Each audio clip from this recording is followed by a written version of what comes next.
Pozdravljamo vas iz studija Medija centra u Čaglavici. Ovo je 6. izdanje emisije Posao na Kosovu. Na našem web sajtu posaonakosovu.com aktuelan je jedan konkurs za posao koji raspisuje Kosovski mikrokredit fond. Kosovski mikrokredit fond raspisuje konkurs za radno mesto službenik za žirante. Kosovski mikrokredit fond koji funkcioniše na Kosovu osnovao je UNDP u saradnji sa regionalnom razvojnom agencijom Sever i Jug. Opis posla i ostale detalje oko aplikacije možete pronaći na web stranici posaonakosovu.com. Motivaciono pismo, CV i druga dokumenta moraju biti na engleskom i treba da se podnesu direktoru fonda na e-mail adresi koja se nalazi na našoj web stranici. Rok za podnošenje aplikacija je 8. jul 2013. godine do 17 sati i 30 minuta.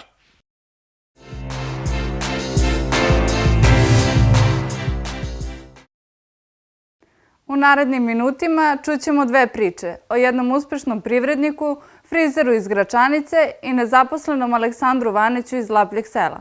Kao što rekoh, najprije ćemo čuti priču o frizerskom salonu Gile iz Gračanice. Posao koji volite da radite pruža maksimalno zadovoljstvo i opuštanje. Upravo o tome govori privrednik Duško Lazić koji se ovim poslom bavi 20 godina. Ovim poslom se bavim odavno, nekih 20 godina unazad. Radim ovaj posao onako iz volje. Od rata sam kao samostalan privrednik.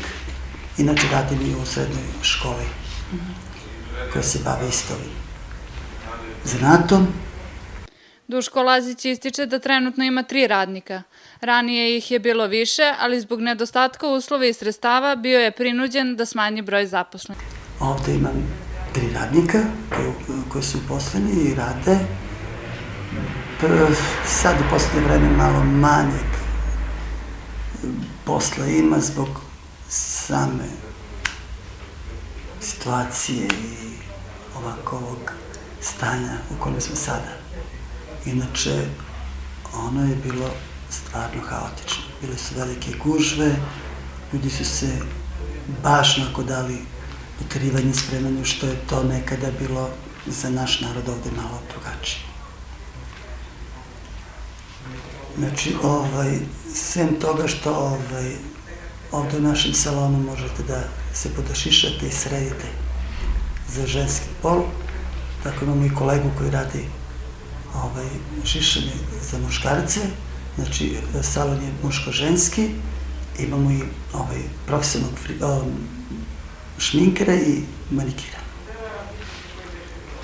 Znači sve u svemu, u jednom lokalu dođete i izađete kako onako zahteva jedna ženska osoba, jedna lepša polovina da se ulepša i sredi, da bude ono što treba da bude.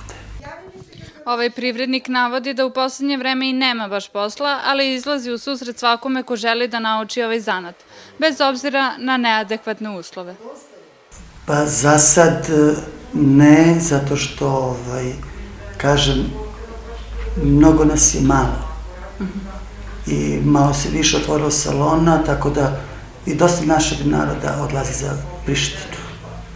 Inače, do pre 2-3 godine, recimo, ja sam mogao da uposlim i 10 radnika. Takav je kapacitet bio, toliko je dosta ljudi bilo, tako se dosta tražilo i zahtevalo, u sada malo manje, ali s ovim radnicima, sa ovom strukturom, sasvim je za sada dovoljno. Ako bude bilo, nadam se da uposliću bar još jednog ženskog frizera. A kakve su im plate, da li su oni zadovoljni? Pa su, baš su zadovoljni. Ovde se plata nije fiksirana, na procenat se radi, to je svuda, tako da zadovoljni su, što je najbitnije, radnik je zadovoljan, ja i svi ostali. Što se tiče svega toga, inače deca dolaze isto obavljaju praksu, profesionalnu praksu. Pored škole dolaze ovde, baš danas su bili na diplomskom. Završili su to, znači U ovom salonu profesionalno se obučava onaj ko dođe. Pored svega što pružamo mušteriji, znači i profesionalnu obuku vršimo u školi. Znači bez onih kurseva od par meseci, od šta ja znam, priče za decu, za 6 meseci ne može niko ništa da uradi, verujte. U ovom poslu baš niko. To ja jako odgovorno tvrdim, jer najmanje godinu dana vi morate da budete tu aktivni, a onda da počnete da radite sa mušterijama. Ovaj privrednik se nada da će u bliskoj budućnosti proširiti frizerski salon i da će biti u mogućnosti da zaposli što više mladih koji su zainteresovani za ovaj posao. Naša ekipa posjetila je i jednog nezaposlenog mladića iz Lapljeg sela. Srednju školu je završio pre 6 godina, a posla ni na vidiku. Nezaposlenost mladih jedan je od najvećih problema na Kosovu. Aleksandar Vanić iz Lapljeg sela posao traži već 5 godina. Navodi da je posao tražio gde god je čuo, ali posla nema. Školu sam završio 2008. Saobraćajnu školu. Od tada ne mogu da nađem posao nigde. Bio sam da pitam Cileta za posao. On reče danas, sutra, ništa nema toga. Bio sam u kosovskoj instituciji, predao sam tamo za pomoć, za posao u stvari, ništa. Onda na internet sam objavio, isto bio konkurs, bio sam tamo, konkursa nema nigde. Od taj dan ne mogu da nađem nigde posao. Ne mogu da nađem posao. Išao sam po Mitrovice, u Prištinu, u Gračanici, u Guštericu. U Gračanici, u Perionici isto. Ovdje u Lapljeg selu isto po Perionici, nema posao. Sve danas, sutra i ništa. Tako da ne mogu da nađem nigde posao. Ovaj nezaposleni mladić živi sa bratom i tetkom, a jedini prihod u porodici je tetkina plata. Donosio sam papir, rekli mi danas, sutra, išao sam svaki drugi dan kada god zvali, nema posao, nema ništa, tako da mora da sedim kući i da ćutim. Drugo nema šta. Od tetkine plate živimo, kao što sam rekao malo pre, za posao teško je, stvarno da se nađe. Najveći broj mladih ne vidi perspektivu na Kosovu, pa tako i Aleksandar razmišlja o napuštanju zemlje. U inostranstvu, pa vidjet ćemo. Možda odem kod ujke sad, ovo još 2-3 meseca, pa tamo ako mogu da nađem posao. Inače ovde ne može da se nađe posao jer teško je za život mnogo.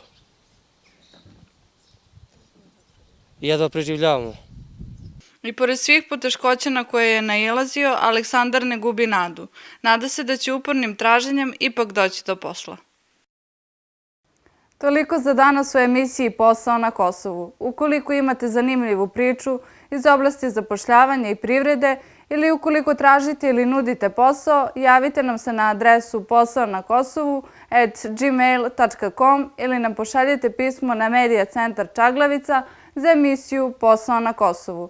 I da još jednom ponovim, druge aktualne oglase i javna obaveštenja možete pronaći na internetu na adresi www.posaonakosovu.com.